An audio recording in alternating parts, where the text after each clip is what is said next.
Hey, what's good guys? This is Nightwing2303 from WearTesters.com. This right here is a retro that, one, I never saw coming. Two, it's probably my second favorite Jordan shoe of all time, next to the Jumpman Pro. Not talking about like the retros and stuff like that, like the actual Air Jordan Legacies. Those are the 1 through whatever we're at right now, 31. The 4s and 13s are probably my favorite, maybe the 12s also. But as far as just overall, these and the Jumpman Pros are my shit. And this is the Jumpman Pro Quick.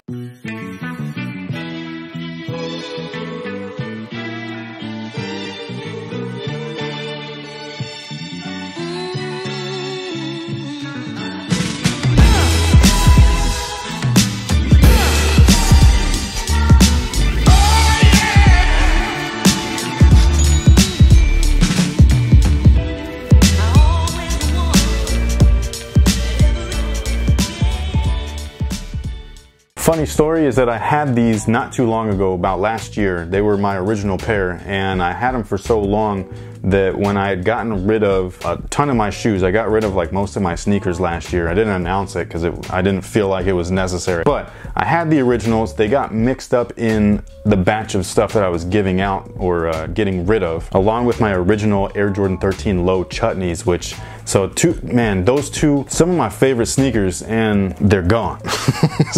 So that sucks. And yeah, so I was waiting for these things because these do not pop up on eBay like hardly ever. There's maybe like 10 pairs right now and none of them are my size. But I'm always was looking and I was just like, yo, I really hope that they retro these, but I hope that they retro them right. Here we are with the retro. They are available now in 2 colorways. This is the original colorway, and then there's a brand new triple black colorway that has never released before. The other original colorway, I'm hoping that they retro. It's white, black, and red. Those ones are super fresh, but there are some brand new looks that we're gonna see, like this white and red colorway. Now the shoes retail price was, I think, $130. I bought them over at shoepalace.com, and I have to say, the look of the shoe, much like the Jumpman Pro, looks amazing. Like, they just look almost identical to the originals. Like, I'm serious, like they look almost identical. But always a but. The materials, man, the materials and the tech, it's just like, I don't know what the people at Jordan Brand are thinking. Like, you know what I'm saying? Like, and I'm not saying this to be rude or to be mean or anything. I'm legit like curious, like,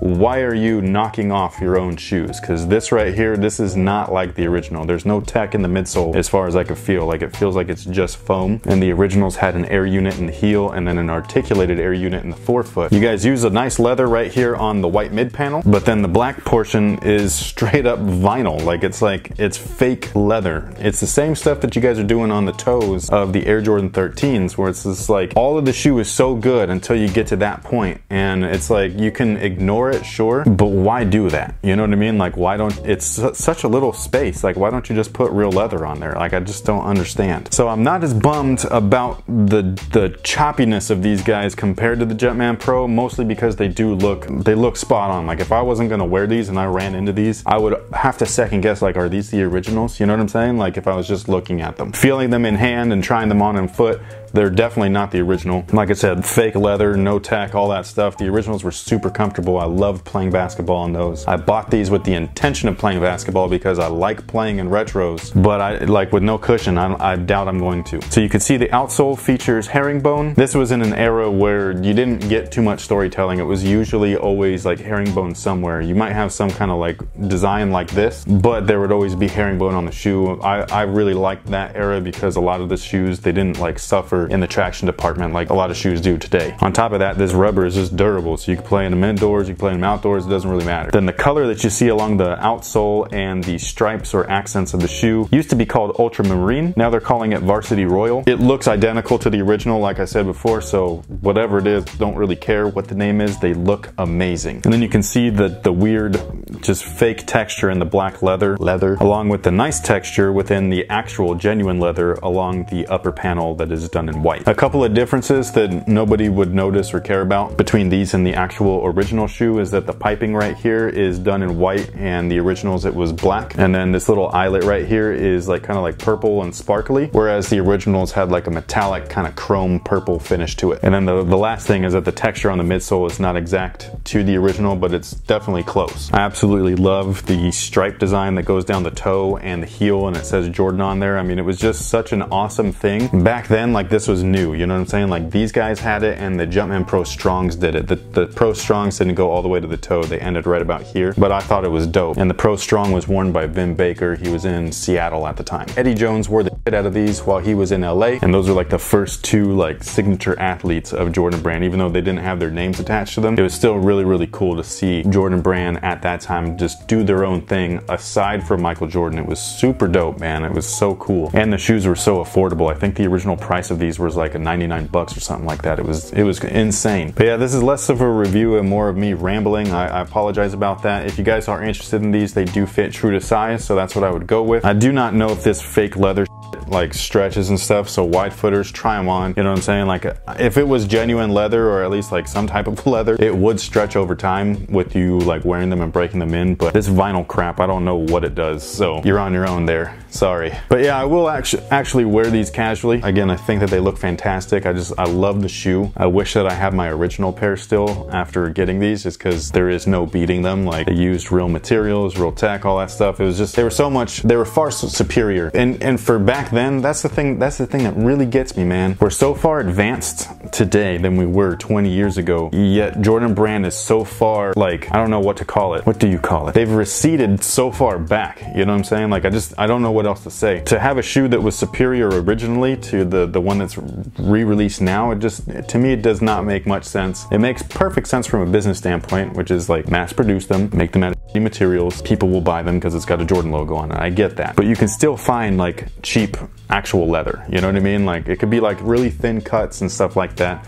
And so I just don't know why you would put, vinyl on them. It just doesn't make any sense. It doesn't make no sense to me. And the funniest part about the whole thing is that no matter how shitty they make these, I love this shoe so much that every colorway, except for those triple blacks, because those remind me of shoes that you wear in like the back of the kitchen, but every other colorway that they come out with these guys, I'm probably going to buy them. And you know, I can't help myself, dude. Like, I piss myself off. And then people over at Jordan Brand probably laughing, being like, look at this dumbass, man. He's sitting here complaining about the shoe, and then he's gonna go buy them still. But yeah, man, nostalgia just grabs you by the balls and it does not let go. This is, I think I was a sophomore in high school. Like, these are memories to me, man. I just don't know why somebody so great like Michael Jordan would want their products to be such shit. Again, this is no knock on anybody at the brand. It's my real thoughts. If you can't handle it, then I'm sorry that you're a weenie, but it's true. I don't know if I would rather them never release these or release them this way, you know what I'm saying? Because I'm at least appreciative that I'm able to grab the shoe again and wear them and all that kind of stuff and enjoy them, but it's just not what I remember. So that's the part that kind of like kills me. Like, if they were made exactly like this back in the day and then they re-released them like this now, I wouldn't have any problem. But the fact that they were superior back then to what they are now, I just don't get that, and I probably never will. But thank you guys so much for watching. Let me know what you guys think about them. Do you even know what these are? I don't know if there's any footage of Eddie Jones wearing these things, but the dude was a beast back then. This is when Kobe was like a rookie. Maybe it was his sophomore season. I can't remember. Anyways, these are awesome. They're just not made awesome. The shoe itself is awesome. The design is awesome. All that stuff. The history behind the shoe is awesome. This version of the shoe just isn't that great. Sorry for complaining and all that stuff every so often. It just really is kind of like, you know, I can't help it, man. I can't help it. Like I said, nostalgia. It's got my balls so tight that I'm surprised my voice isn't higher. Thank you so much for watching. Please subscribe if you haven't already. And until next time, guys, have a good one.